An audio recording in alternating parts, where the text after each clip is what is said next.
Se a gente admite que precisa de encorajamento, é porque nós admitimos que temos fragilidades. Sim. E isso é muito positivo em qualquer pessoa, mas principalmente nos líderes, Uhum. né?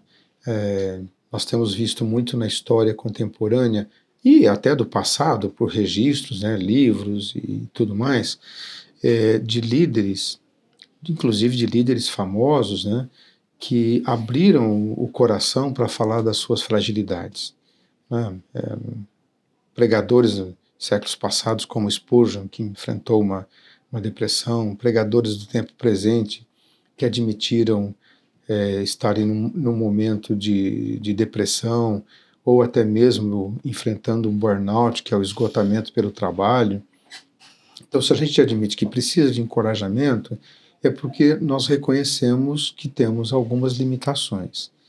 E aí a gente precisa ter discernimento para saber quais são os nossos limites. Quer dizer, em toda e qualquer profissão, em toda e qualquer atividade humana, a gente precisa estabelecer limite. Assim como também em outras áreas da nossa vida, a gente precisa ter essas fronteiras limítrofes. Por exemplo, no casamento. Quando você constrói um casamento, começa um casamento, você precisa criar uma fronteira para proteger o novo núcleo familiar. Perfeito. Porque senão vem sogra, Sim. vem cunhado, vem cunhada, vem não sei quem, e quem interferir, chegam os filhos, aí quem interferir na educação dos filhos, você tem que manter uma certa fronteira para poder proteger o seu núcleo familiar.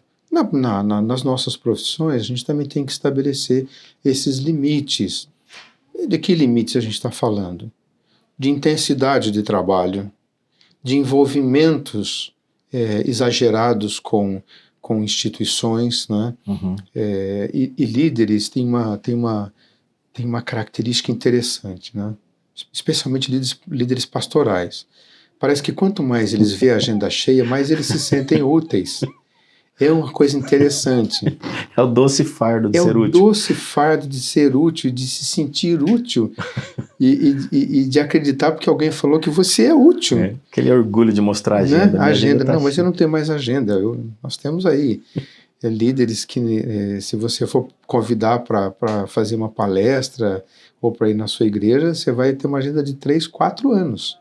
Meu Deus. Porque e ele se sente orgulhoso de dizer isso. Eu tive a oportunidade de conversar uma vez com um desses líderes na minha frente, assim, e eu perguntei para ele, olha, eu vi a tua agenda no seu site, você está bem concorrido, né?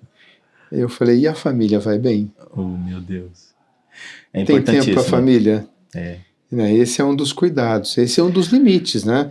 De saber que a gente pode ser útil, mas que não precisa se considerar extremamente útil a ponto de se desgastar pessoalmente, de se desgastar profissionalmente, certo. E de se desgastar ou ter desgastado a vida familiar.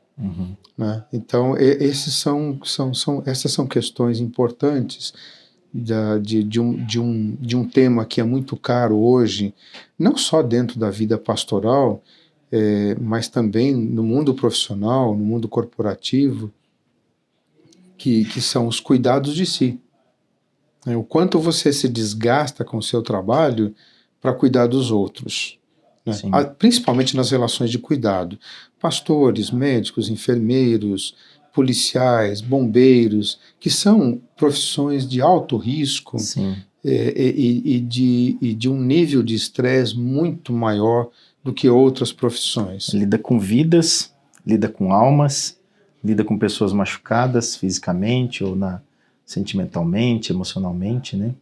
Spurgeon, você citou ele, né? Se eu não me engano, ele disse algo mais ou menos assim: estou preservando o servo do Senhor. Isso. Em alguns momentos alguém falava, mas por que você não faz isso e isso? Por que você não vai ali? Por que você não vai no banco mais simples de um trem?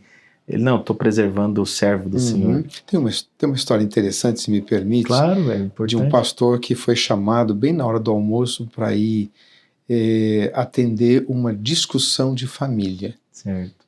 Né? Num sábado, assim, tudo tranquilo, né?